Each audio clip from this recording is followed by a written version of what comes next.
evening, Moon Princess here, and tonight we're gonna read from the Book of Unsolved Mysteries. I'm trying out Softspoken. It's gonna read the historic and haunted Roosevelt Hotel, situated at 7000 Hollywood Boulevard. The 12-story Roosevelt Hotel is an integral part of Hollywood's history.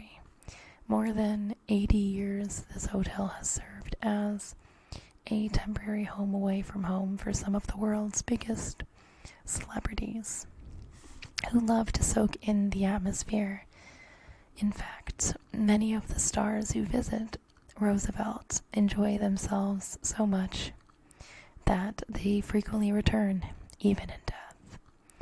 Now, open for business. The Roosevelt, named after President Theodore Roosevelt, was the brainchild of a group that included actor Douglas Fairbanks and was designed to function as a haven for actors who lived on the East Coast but found themselves in Hollywood making movies. When the doors swung open for business on May 15th, 1927, nearly $3 million had been spent building the 400-room hotel. The design captured the flavor of Southern California with its Spanish colonial style. It didn't take long for the who's who of Hollywood to start visiting the Roosevelt, using it for industry functions and doing business in its sunken lobby or elegant library bar.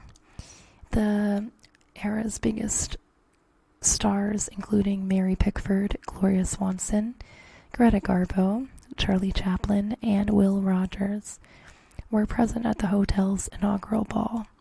The Roosevelt was even the site of the very first Academy Awards ceremony, which was held in the hotel's Blossom Room on May 16th, 1929. The ceremony included several activities, but the actual awards presentation was the shortest in Academy Award history, lasting approximately 5 minutes with a grand total of 15 awards handed out. Over the years, more and more stars made the Roosevelt their hotel of choice, including the lovely Clark Gable, Errol Flynn, Hugh Hefner, Frank Sinatra, Elizabeth Taylor, Judy Garland, and Al Jolson.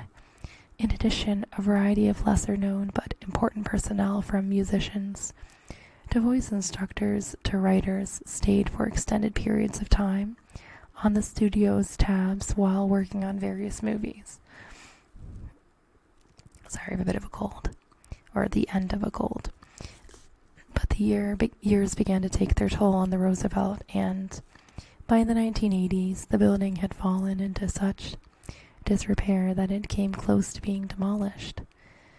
A major hotel chain saved it from the wrecking ball and began making extensive renovations. They worked hard to reflect the Roosevelt's original charm and color schemes, focusing a lot of attention on the sunken Spanish-style lobby, adorned with rounded Moorish windows and a bubbling fountain. The renovators discovered the lobby's huge original wrought iron chandelier in pieces in the basement, and spent 6 months putting it back together. It has been said that all of the banging during the renovation was enough to wake the dead, literally. You're never alone at the Roosevelts.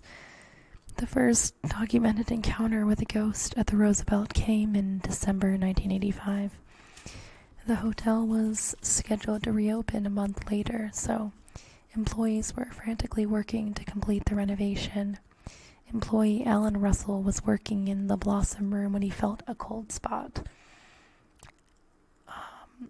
Alarmed, he called some of his coworkers over and they felt it too, although they couldn't find a rational explanation as to why that one area would be cold. Since then, guests and employees alike have reported seeing a man in dark clothing standing in precisely the same spot where Russell felt the cold spot. Who this man is remains a mystery. Shortly after the newly renovated Roosevelt opened for business, the front desk started getting calls from confused guests who reported hearing disembodied voices coming from empty hallways. At other times, guests would call to complain about a loud conversation coming from the room next door, only to be told the room was empty and locked up tight. The ghosts of the Roosevelt might have started out being heard rather than seen, but that was to change too. Guests and employees have also reported seeing dark figures roaming the hallways late at night. In one instance, the ghost of a man dressed all in white was seen walking through the walls of the hotel. Over time, the 9th floor of the hotel became a haven for much of the paranormal activity. Things were said to have gotten to the point that some Roosevelt employees refused to go up to the floor alone at night. Were late in 1992 in an attempt to find some answers. Psychic Peter James was invited to the Roosevelt. As he wandered the halls of the hotel, James claimed to have encountered several famous ghosts. He felt Humphrey Bogart's spirit near the elevators and bumped into Carmen Miranda's specter while walking down the hallway on the 3rd floor. James stated that when he ventured down to the Blossom Room, the ghosts of Edward Arnold and Betty Grable were present. The Roosevelt's most famous ghost. Peter James also encountered one of the Roosevelt's most famous spectral residents, Marilyn Monroe. In life, Marilyn frequented the Roosevelt and even had one of her very first photo shoots in the hotel's pool area, so while it's not surprising that Monroe's ghost would choose to hang around the hotel, it chose an unusual place to haunt. Her ghost is sometimes seen reflected in a mirror that hung in the room where she often stayed. Weary of the stories of ghost images appearing in the mirror, hotel management removed the mirror from the room and placed it in the manager's office. Apparently, Monroe's ghost made the move too.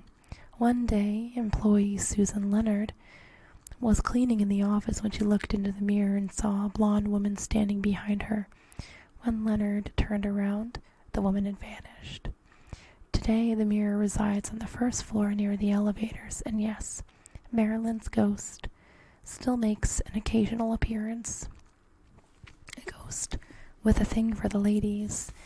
The other famous ghost said to haunt Roosevelt is that of Montgomery Clift. Specifically, Clift's ghost hangs out in room 928, the room he called home for several months during the filming of From Here to Eternity in 1953. While Clift's ghost is traditionally only heard or felt, every once in a while he decides to reach out and touch someone.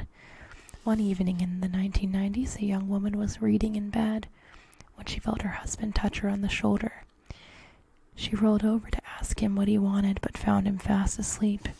It proves that just when you think you've eluded the ghosts of the Roosevelt and made it safely up to your room, you might still be in for a spooky surprise. Alright, well, that's the end of the story. Thank you so much for watching. Like and subscribe if you enjoyed this video. Good night, sweet dreams. See you in the next one.